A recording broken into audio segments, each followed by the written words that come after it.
เรียบร้อยเดี๋ยวทุกคนตัวที่สองสบายดีพี่น้องสบายดีวัดจุกูสุกคนเนาะมื้อนี้เฮามาใส่เวทกับน้องนุ่นสบายดีนะสวัสดีมาใส่เวท2 คนเฮาว่าสิมานเด้อบ่มานเนาะทุกคนไปดุนกันว่าเฮาสิเป็นจังไดเนาะเฮาสิใส่เงื่องน้ำเลยมาแรงนี่ไปเบิ่งกัน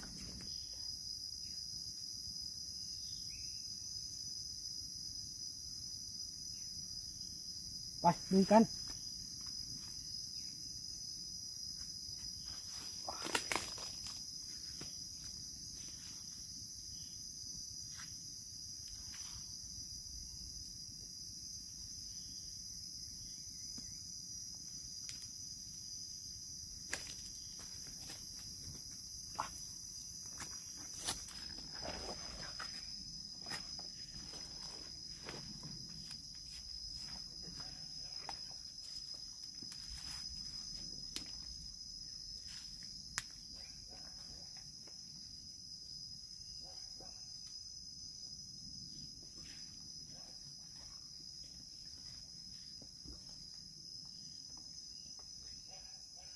อยู่ทางหนู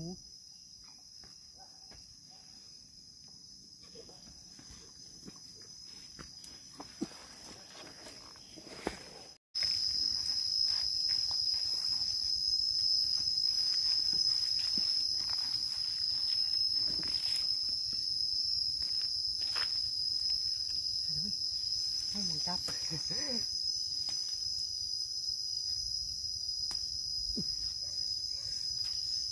จับขาจับยาก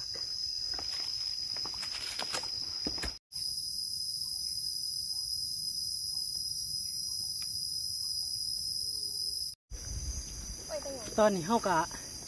ใส่เวทแล้วไปเทียบร้อยแล้วทุกคนเฮากะสิทายามนั่งแรงมาหลุนกัน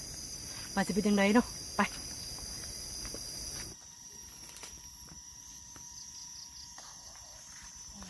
หลงนู่นเลยเอากระโปรงเดินมั้ยโบกที่เป็นมั้ยร้อนร้อน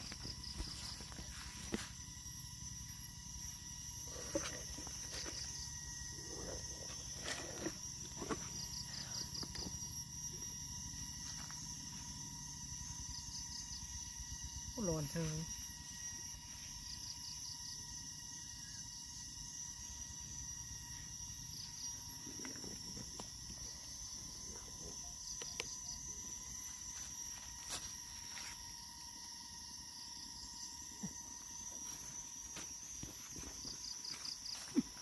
ไปลุยกัน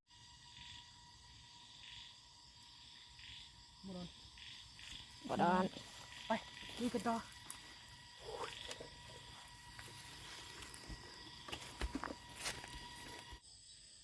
บ่ถือทุกคนเลยถามว่ามื้อเช้าน้ำกันวันนี้บ่ถือย่ำแรงไหมไปสบายดีย่ำเช้าทุกคนตอนนี้เขาก็มายามเป็นย่ำเช้าเนาะพี่น้องไปเบิ่งกันว่าสิเป็นจังได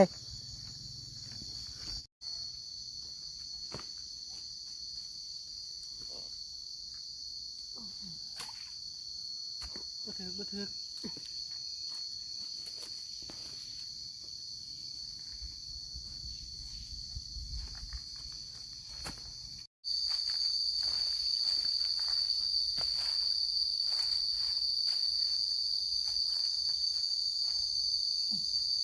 โอ้ถือเลยทุกคน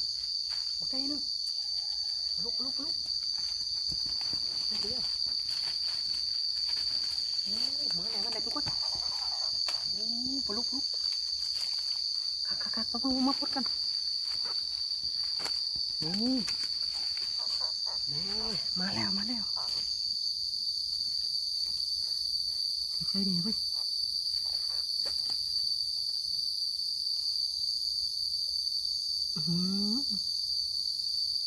เดี๋ยวแกมทุกคนเลยนี่ชุดที่เก่าโอ้ถ่ายใกล้ๆนี่เลย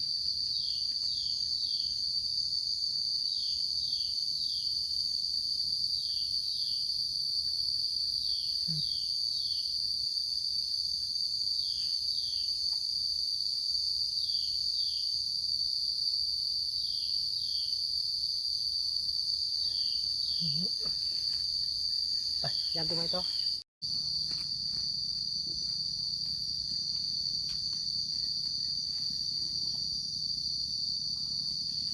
เดี๋ยวพ่อเดี๋ยวทุกคนตัวที่สอง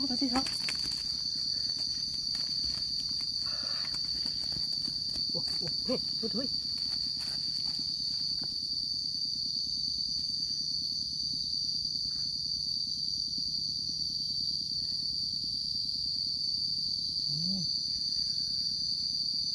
ฮักเงียงเพื่อความปลอดภัยถ่ายดีๆดิเงียงมองในถ่าย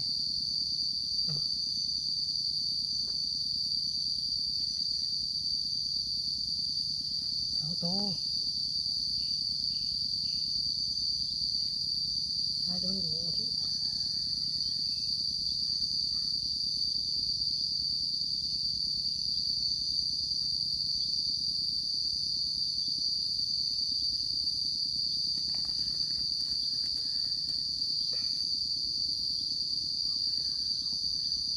สวยเลยปลาดุกที่สวยเลยโว้นี่อยู่น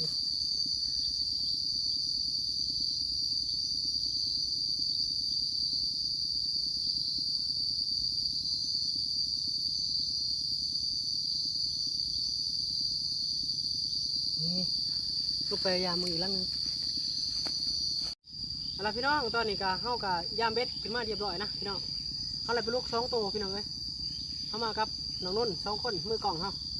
เลยไปลูก2 ตัวไปคนละตัวเลยมือนี่เลยปนเลยทุกคนเลยเอาล่ะทุกคนเจอกันคลิปหน้าทุกคนเลยว่า50 เพจยังเนาะบ๊ายบายเจอกันคลิปหน้า